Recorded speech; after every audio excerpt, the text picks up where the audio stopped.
सुनते चलो।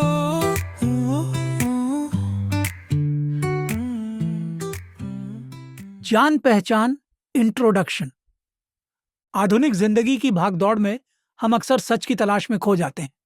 पूर्व वैदिक सन्यासी और लेखक जय शेट्टी का ग्रंथ थिंक लाइक अ मंक हमें यह सिखाता है कि वैदिक जीवन शैली के सिद्धांतों को अपनाकर हम सुकून और उद्देश्य पा सकते हैं।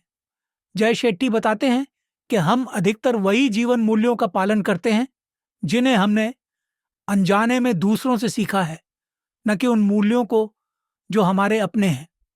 जब हम अनजाने में दूसरों के आचरण और अपेक्षाओं पर जीते हैं तो हमेशा थका हार महसूस करते हैं।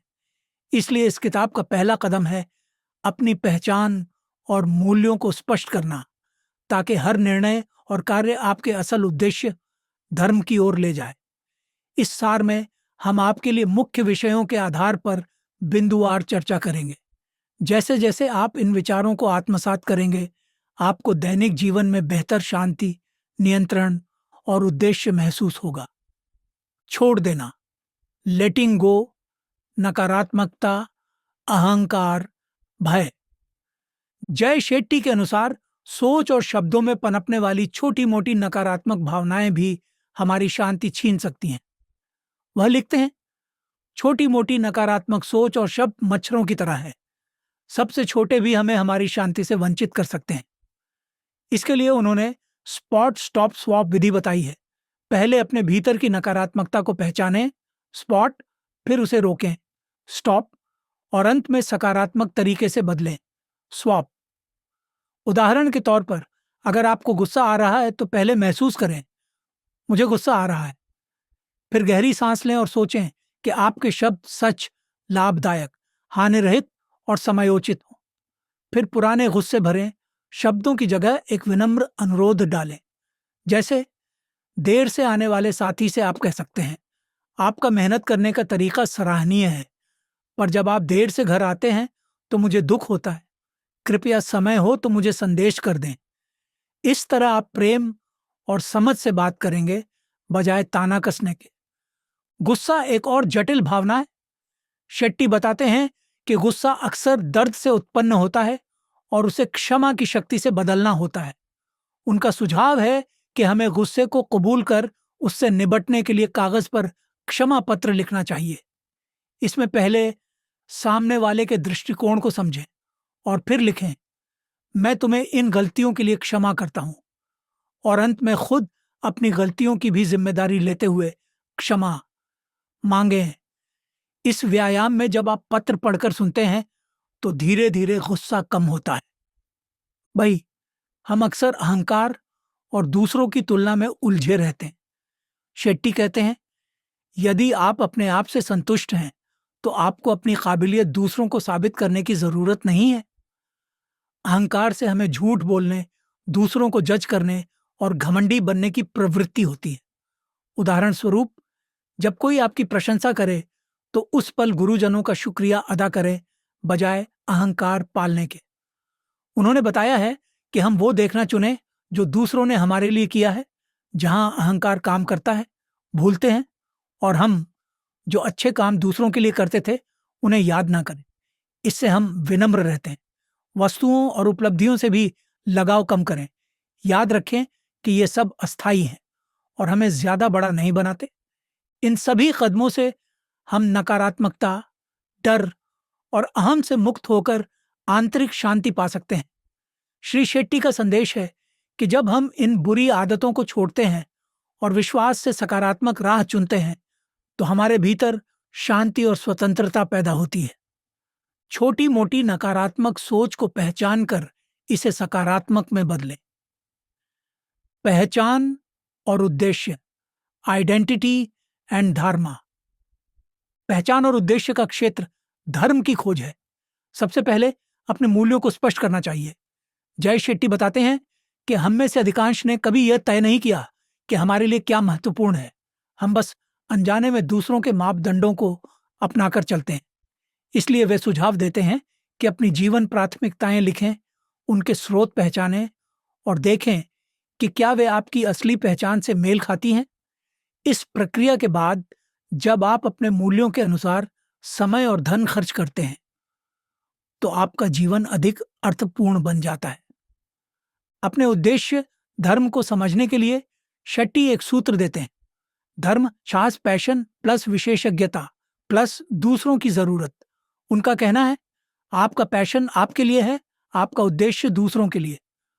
उदाहरण के लिए, यदि आपको संगीत पसंद है पैशन और आप उसमें कुशल भी हैं विशेषज्ञता, तो इसका उपयोग तब सबसे सार्थक होता है जब इसे दुनिया की किसी जरूरत को पूरा करने में लगाया जाए।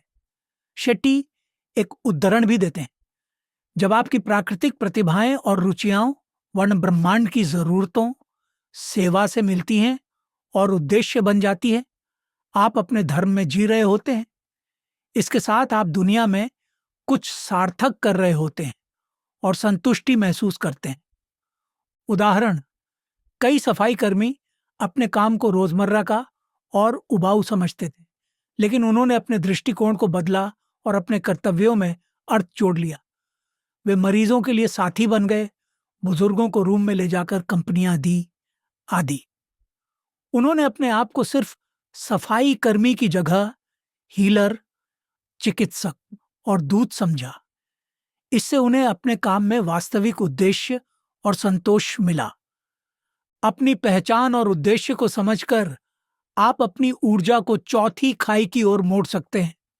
जो चीजें आप दोनों में अच्छे हैं और जिन्हें आप प्यार भी करते हैं, इस तरह आप अपने काम और शौक दोनों में संतुलन बना सकते हैं और अपने धर्म के करीब जा सकते हैं। उद्देश्य के लिए व्याई लैडर लगाएं और उच्चतम प्रयासों के लिए प्रेरणा खोजें।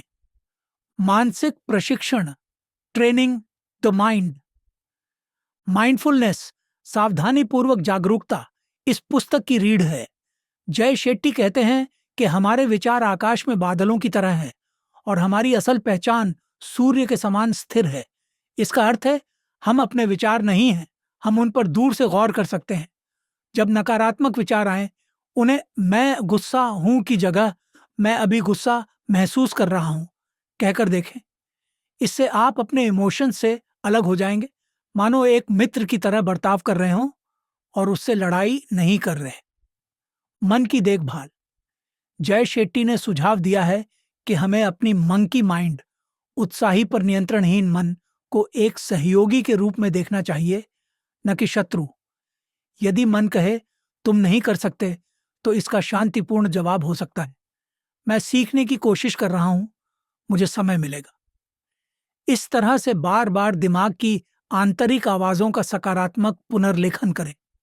उदाहरण के लिए, मैं बुरा हूं की जगह मैं बेहतर हो रहा हूं कहें, और मैं नहीं कर सकता को मैं इस समस्या को हल कर सकता हूं में बदलें। ध्यान, मेडिटेशन, मस्तिष्क को प्रशिक्षित करने के लिए रोजाना ध्यान करना उपयोगी है। शेट्टी इसे बड़े मंदिर की सफाई से तुलना करते हैं। जैसे मंदिर रोज साफ करना पड़ता है, वैसे ही ध्यान से मन की सफाई होती रहती है। ध्यान का उद्देश्य विचारों को रोकना नहीं, बल्कि ध्यान पर केंद्रित रहकर विचारों को आते जाते देखना है। धीरे धीरे दैनिक ध्यान से आप अपने मन की त्वरित उलझी प्रक्रियाओं से ऊपर उठकर शांति पाने लगेंगे। अहंकार से अलगाव। जैसा पहले बताया, अहंग को छोड़े बिना मन नियंत्रित नहीं होता। शेट्टी वस्तुओं, उपलब्धियों और पहचान से लगाव से दूर रहने की सलाह देते हैं। यहाँ कुछ अभ्यास हो सकते हैं। 24 घंटों के लिए टीवी और सोशल मीडिया बंद रखें, मीठी चीजों से ब्रेक लें या रात को मेहनत से सोने का संकल्प करें। ये छोटे तब जैसा काम है जो हमें नजरिया बदलने में मदद करते हैं। इस प्रक्रिया से कुछ भी आपको मालिकाना हक देकर मरता नहीं बना सकता। सिर्फ यह कि कुछ भी आपका अधीन ना हो, यही उसका सार है। मन को प्रशिक्षित करने के लिए ध्यान और सकारात्मक आत्म संवाद करें। दिनचर्या और अनुशासन, रूटीन एंड डिसिप्लिन।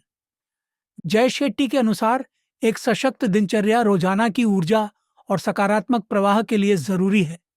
एक अच्छी सुबह की दिनचर्या, मॉर्निंग रूटीन, आपको पूरे दिन सफलता के लिए तैयार करती है। वे 4 मुख्य कदम बताते हैं। धन्यवाद, थैंकफुलनेस। हर सुबह किसी व्यक्ति, स्थान या घटना के लिए आभार व्यक्त करें। सोचें, लिखें या बोलें। सूझबूझ, इनसाइट। प्रेरणादायक पुस्तक पढ़ें या पॉडकास्ट सुनें जिससे आपको ज्ञान और प्रोत्साहन मिले। ध्यान, मेडिटेशन। करीब 10 से 15 मिनट अकेले बैठकर सांस पर ध्यान दें, विजुअलाइजेशन करें या शांत संगीत सुनें। व्यायाम, एक्सरसाइज। हल्की योग या स्ट्रेचिंग से शुरुआत करें या जिम जाएं। इससे शरीर व मन दोनों जागते हैं। शाम को भी इवनिंग रूटीन रखें। सोने से पहले दिन भर की छोटी निर्णयों को सुलझा लें, जैसे कल क्या पहनेंगे, क्या खाएंगे, ताकि सुबह उन्हें दोबारा न सोचना पड़े। दिन के कपड़े रात के पजामे से अलग रखें। इससे मन में दिन की ऊर्जाओं का स्विच होता है। सोते समय सकारात्मक विचार या कृतज्ञता भाव रखें, क्योंकि जिस भावना के साथ आप सोते हैं वैसी ही सुबह आपके साथ होगी। दिन के कार्यों के स्थान और समय भी महत्व रखते हैं। शेट्टी कहते हैं कि हर गतिविधि को एक स्थान तय करें। बिस्तर सिर्फ सोने के लिए, रसोई सिर्फ खाने के लिए, और रोज उसे एक ही समय पर करने की कोशिश करें। इससे मन को संकेत मिलता है कि कब क्या करना है और आप बार बार निर्णय लेने से बचते हैं। जैसे अगर आप रोज सुबह योग करना चाहते हैं तो रात को ही बिस्तर के पास योगा मैट फैलाकर रख दें और सुबह उठते ही उससे हाथ डालकर योग प्रारंभ करें। गहरा एकाग्रता, डीप फोकस पाना भी जरूरी है। शेट्टी बताते हैं कि लोग वास्तव में मल्टीटास्क नहीं कर सकते। वे बस फौरन एक काम से दूसरे काम पर जा रहे होते हैं, जिससे ब्रेन थक जाता है। इसलिए अपने लिए कुछ फोकस ब्लॉक बनाएं, जहां बिना किसी डिस्टरबेंस के सिर्फ एक ही काम पर ध्यान दें। इस तरह उत्पादकता बढ़ेगी और मन को भी शांति मिलेगी। सुबह की दिनचर्या तैयार करें और ध्यान से हर काम का समय व स्थान चुनें। कृतज्ञता और सहानुभूति, ग्रेटिट्यूड एंड कंपैशन, धन्यवाद और दूसरों के प्रति सहानुभूति, दया विकसित करने पर जय शेट्टी बहुत जोर देते हैं। एक सूत्री बात में वे कहते हैं, जब आप दिन की शुरुआत कृतज्ञता से करते हैं, आप अवसरों की ओर प्रवृत्त होंगे, न कि अड़चनों की ओर।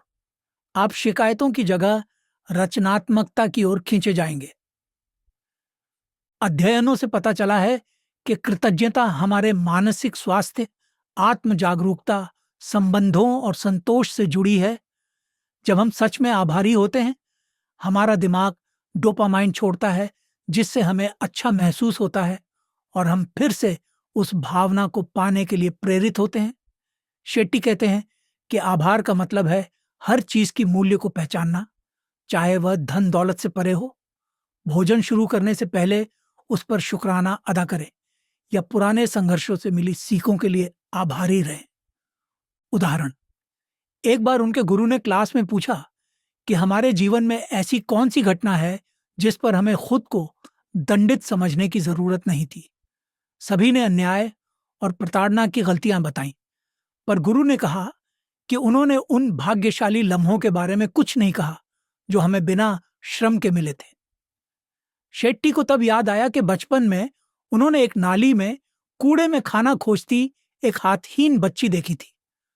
उसी शाम होटल में लोग खाने की किस्म किस्म की बात करते रहे। वह समझ गए कि वे कितने भाग्यशाली हैं कि उन्हें इतने विकल्प बिना मेहनत के मिले और उन्होंने इतनी मेहनत की थी। इस घटना से उन्हें जीवन की छोटी छोटी खुशियों के प्रति गहरी कृतज्ञता महसूस हुई। कृतज्ञता अभ्यास के लिए वे हर रात कृतज्ञता पत्रिका रखने की सलाह देते हैं। 5 मिनट बैठकर उन चीजों को लिखें जिनके लिए आप आभारी हैं। कुछ दिनों के बाद आप ध्यान देंगे कि सोने का समय बेहतर हुआ है, तनाव कम हुआ है और सकारात्मकता बढ़ी है। साथ ही दूसरों को आभार जताना सीखें। आमतौर पर हम सिर्फ धन्यवाद कह देते हैं, पर शेट्टी कहते हैं कि उदाहरण के लिए आप ऐसे कह सकते हैं, आपके द्वारा आयोजित शानदार पार्टी के लिए धन्यवाद। मुझे विशेष रूप से वे आइस ब्रेकर गेम और शानदार मैश किए हुए आलू पसंद आए। इससे सामने वाले को पता चलता है कि आपने सच में मेहनत की तारीफ की है। सहानुभूति और समाज सेवा भी कृतज्ञता बढ़ाते हैं। दूसरों की मदद करने से हमारी दृष्टि विस्तृत होती है और हम स्वयं में भली भांति समझ पाते हैं कि दूसरों की जिंदगी कैसी होती है। शोध बताते हैं कि स्वयं सेवा अवसाद को घटाती है और पूरे होने का एहसास बढ़ाती है। इसलिए जब भी मौका मिले निःस्वार्थ सेवा करें, लोगों की सहायता करें, जरूरतमंदों के लिए समय दें। इससे न सिर्फ हम आभारी बनेंगे बल्कि दिन प्रतिदिन के कई छोटे तनाव और ईर्ष्या भी दूर होगी। संबंध और संवाद, रिलेशनशिप्स एंड कम्युनिकेशन। शेट्टी के अनुसार स्वस्थ रिश्ते वफादारी, ट्रस्ट और स्पष्ट अपेक्षाओं पर टिके होते हैं। जब हम किसी से प्यार या सहयोग देना चाहते हैं तो हमें उम्मीद नहीं रखनी चाहिए कि वही व्यक्ति हमेशा वही प्यार वापस देगा। उनके गुरु ने उनसे कहा, जब भी आप ऊर्जा देते हैं, प्रेम, क्रोध, दया, वह एक चक्र की तरह आपके पास लौट कर आती है। समस्या तो हमारी अपेक्षाओं में है। हम सोचते हैं वही प्यार वापस मिलेगा जो हमने दिया है। उदाहरण के लिए जय खुद बताते हैं कि उन्हें गुस्सा आता था जब कोई उनके फोन कॉल का जवाब नहीं देता, पर माँ वहीं बैठी रहती थी, सोचते, काश मेरा बेटा मुझे फोन करे। यह दिखाता है कि हम अक्सर उन रिश्तों को महत्व नहीं देते जो हमारे लिए सबसे ज्यादा मायने रखते हैं। रिश्तों में स्पष्ट अपेक्षाएं बनाना भी जरूरी है। शेट्टी 4 तरह के भरोसे, ट्रस्ट बताते हैं। पहली, कुशलता, कॉम्पिटेंस। सामने वाले के पास आपके मसले का ज्ञान या कौशल हो। दूसरी, देखभाल, केयर। उसका इरादा आपके भले का हो, न कि खुद का। तीसरा, चरित्र, कैरेक्टर। उसकी नैतिकता अच्छी हो। चौथा, लगातार साथ, कंसिस्टेंसी। वह जरूरत पड़ने पर आपके लिए हमेशा मौजूद रहे। हर व्यक्ति में चारों गुण नहीं होते। उदाहरण के लिए जय की मां में देखभाल और लगातार साथ था। वे उनकी सबसे बड़ी समर्थक हैं, पर करियर सलाह नहीं दे सकती। उनके अध्यापक में चरित्र और देखभाल था। वे आत्मिक मार्गदर्शन दे सकते हैं, पर नौकरी के बारे में नहीं। इसलिए हमें किसी एक व्यक्ति से सबकी उम्मीद रखना छोड़नी चाहिए और खुद को ही अपनी जिंदगी का सबसे बड़ा सहारा बनाना चाहिए। यह याद रखना भी सहायक है कि लोग आपके जीवन में कारण, मौसम या जीवन पर्यंत के लिए आते हैं। Jean Dominique Bobby.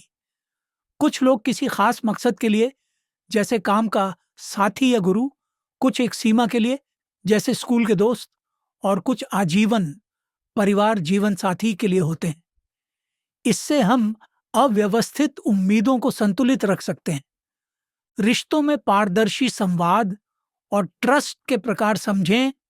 सेवा और दान, सर्विस, सेवा और गिविंग। जय शेट्टी का कहना है कि सेवा, दूसरों की भलाई के लिए काम, जीवन को सबसे ज्यादा अर्थपूर्ण बनाती है।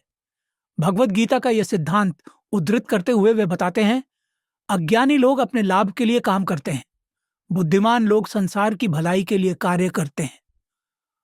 उन्होंने लिखा कि आश्रम में लोग पूछते थे, आज आपने कितनी सेवा की? काम के दिन के बजाय सेवा को प्राथमिकता दी जाती थी। जो भी स्थान वे छोड़ते उसे पहले से भी ज्यादा साफ छोड़ देते। मिलते समय लोगों को खुश देखकर छुटते। दुनिया को छोड़ते हुए एक बेहतर स्थान पाकर चल देते। बचपन से हम में दूसरों की मदद करने की प्रवृत्ति होती है। उदाहरण के लिए बच्चे बिना कहे ही दूसरों की मदद कर देते हैं। सेवा स्वभावानुसार भी फिट बैठती है। सूरज प्रकाश देता है, पेड़ ऑक्सीजन और छाया, पानी पोषण देता है। प्रकृति निरंतर सेवा में है। इसी तरह हमें दूसरों का ध्यान रखना चाहिए। सेवा से हमारे जीवन में कई फायदे होते हैं। यह हमें दूसरों से जोड़ती है, हमारे कृतज्ञता भाव को गहरा करती है, हम में दया बढ़ती है और हमें आत्मसम्मान की अनुभूति होती है, क्योंकि हमें लगता है कि हम दुनिया में अपनी अलग जगह बना रहे हैं। बहुत से लोग कहते हैं कि वे कभी बाद में सेवा करेंगे, जब पैसों या सुविधा की कमी नहीं होगी। पर शेट्टी कहते हैं, अपना ख्याल रखें। हाँ, लेकिन जब तक आपके पास समय और पैसा होगा, तब तक सेवा करना मत टालिए, क्योंकि कभी पर्याप्त नहीं होगा। फिर वे सवाल पूछते हैं, धनवान कौन है, जिसके पास पैसा है या जो सेवा करता है? सेवा के अभ्यास।